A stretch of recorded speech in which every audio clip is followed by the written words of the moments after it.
ৰাজ্যৰ সাংস্কৃতিক জগতলৈ এটা সুখবৰ কেৰালাৰ সংগীত নাটক একাডেমীৰ উদ্যোগত অনুষ্ঠিত ইণ্টাৰনেশ্যনেল থিয়েটাৰ ফেষ্টিভেল 2026ৰ ষষ্ঠদশ সংস্কৰণত উজ্বলিল মেজাংকৰি মেঘমল্লাৰৰ নাটক খোলাংবুঢ়ী ঠেঙাল কছাৰী লোকসংস্কৃতিত আধাৰিত নাটকখনৰ ৰচনা বিনয় শইকীয়া লগতে পৰিচালনা সীমান্ত ফুকনৰ দিনৰ 11 বজা আৰু বিয়লি 4:30 বজাত কেৰালা সংগীত নাটক একাডেমীৰ চৌহদৰ প্ৰেক্ষাগৃহত মঞ্চস্থ কৰা হয় খোলাংবুঢ়ীৰ দুটাকৈ দৰ্শনী নাটকখনত অভিনয় কৰে বহুকেইগৰাকী পুৰণি অভিনেতা অভিনেত্ৰীয়ে নাটকখনৰ পোহৰ ডিম্পল দাস আৰু সংগীত অহিৰ ভৈৰৱৰ উল্লেখযোগ্য যে বিগত বৰ্ষৰ 29 জুনত শ্ৰীমন্ত শংকৰদেৱ কলাক্ষেত্ৰত প্ৰদৰ্শিত হৈছিল খোলাংবুঢ়ীৰ দুটাকৈ দৰ্শনী আৰু দুয়োটা দৰ্শনীতেই দৰ্শকৰ অভূতপূৰ্ব সঁহাৰিৰ পিছতে আইটিফকত প্ৰদৰ্শনৰ বাবে আমন্ত্ৰণ লাভ কৰে এই দলটোৱে সত্যজিৎ বৰপাত্ৰ গোহাঁই আৰু মানসী দত্তৰ তত্ত্বাৱধানত কেৰালাৰ এই আন্তঃৰাষ্ট্ৰীয় মহোৎসৱত নাটকখন প্ৰদৰ্শন কৰে মেজাংকৰি মেঘমল্লাৰৰ শিল্পী কলাকুশলীসকলে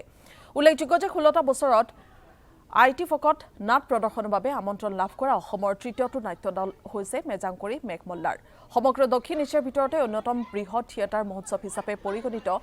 আইটিফক চলিত বৰ্ষত 25 জানুৱাৰীৰ পৰা 1 ফেব্ৰুৱাৰী পৰ্যন্ত অনুষ্ঠিত হৈছে এই মহোৎসৱ ভয়েসেস ইন দ্য সাইলেন্স বিষয়বস্তুৰ আধাৰত অনুষ্ঠিত এই মহোৎসৱত এইবাৰ নাট প্ৰদৰ্শন কৰে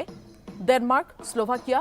ইটালী আৰ্জেণ্টিনা স্পেইন ব্ৰাজিলকে ধৰি কেইবাখনো দেশৰ 20ৰো অধিক নাট্যদল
আন্তঃৰাষ্ট্ৰীয় নাট্য মহোৎসৱ ইটফক 2026ৰ মঞ্চত আজি প্ৰদৰ্শিত হ'ল মেজাংকৰি মেঘমল্লাৰৰ নাটক খোলাংবুঢ়ী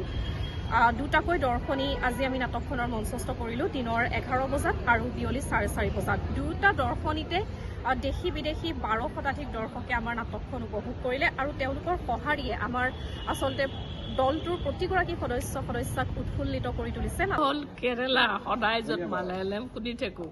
তাতে কেতিয়াবা অলপ বেলেগ বেলেগ ভাষাও শুনো কিন্তু অসমীয়া নাটক আৰু ইমান ধুনীয়া প্ৰডাকশ্যন হিউজলি মানে মানুহে ইমান এনজয় কৰিছে